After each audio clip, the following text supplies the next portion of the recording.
Hi friends, எல்லோரும் எப்படி இருக்கீங்க? இன்றைக்கி மோகனாஸ் கிச்சனில் நம்ம சிக்கன் பிரியாணி எப்படி செய்கிறதுன்னு பார்க்க போகிறோம். இந்த பிரியாணியை நம்ம பேச்சுலர் சிக்கன் பிரியாணின்னு கூட சொல்லலாம். ஏன்னா எந்த மசாலா ப்ரிப்பரேஷன்ஸும் கிடையாது, சிக்கனை மேரினேட் பண்ணுற வேலையும் கிடையாது.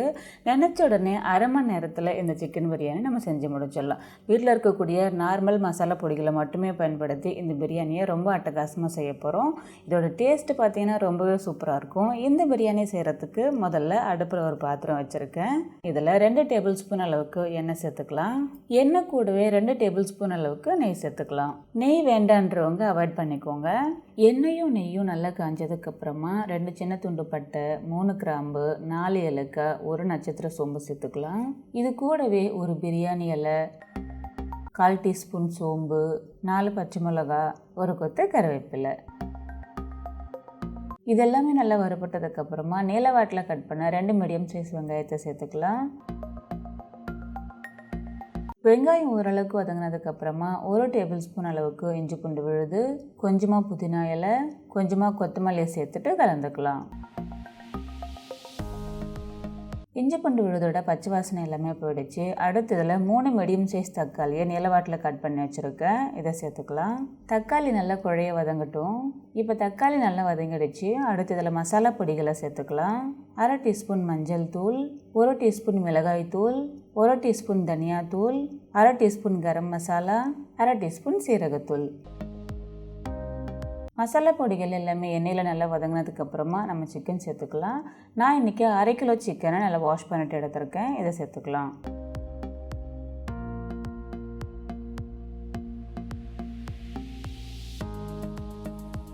சிக்கனை சேர்த்துட்டு நல்லா கலந்ததுக்கப்புறமா இதை க்ளோஸ் பண்ணிக்கலாம். 2லேருந்து 3 நிமிஷம் நல்லா வதங்கட்டும்.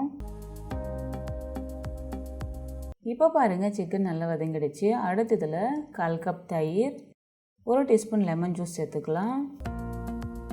இதை ஒரு தடவை கலந்ததுக்கப்புறமா நம்ம தேவையான அளவு உப்பு சேர்த்துக்கலாம்.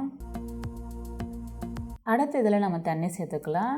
1 கப் பாஸ்மதி அரிசிக்கு 1/2 கப் தண்ணி சேர்க்கணும். நான் இன்றைக்கி 2 கப் அரிசி எடுத்துருக்கேன், அதனால் 3 கப் தண்ணி சேர்க்குறேன். தண்ணியை சேர்த்துட்டு இது ஒரு தடவை கலந்ததுக்கப்புறமா க்ளோஸ் பண்ணிக்கலாம். தண்ணி நல்லா கொதிக்க ஆரம்பித்ததுக்கப்புறமா அரிசி சேர்க்கலாம்.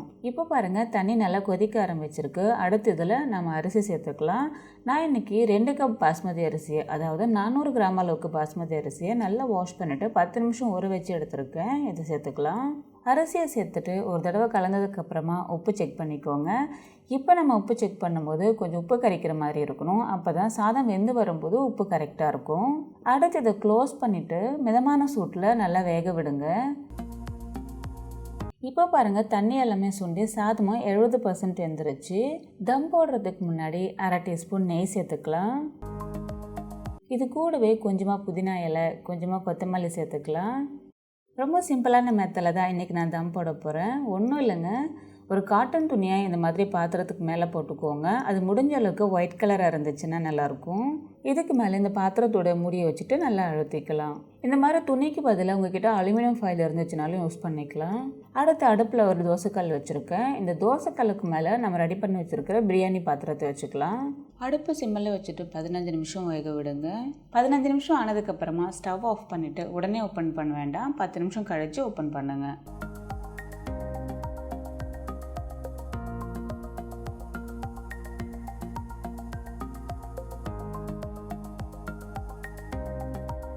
பாருங்கள், சாதம் ஒன்றோடு ஒன்று ஒட்டாமல் ரொம்ப சூப்பராக பிரியாணி ரெடி ஆகிடுச்சு. ஃப்ரெண்ட்ஸ், நீங்கள் இதை வீட்டில் ட்ரை பண்ணி பாருங்கள். கண்டிப்பாக எல்லாருக்குமே ரொம்ப பிடிக்கும். ரொம்ப சிம்பிளான மெத்தடாக இருந்தாலும் டேஸ்ட்டு அட்டகாசமாக இருக்கும்.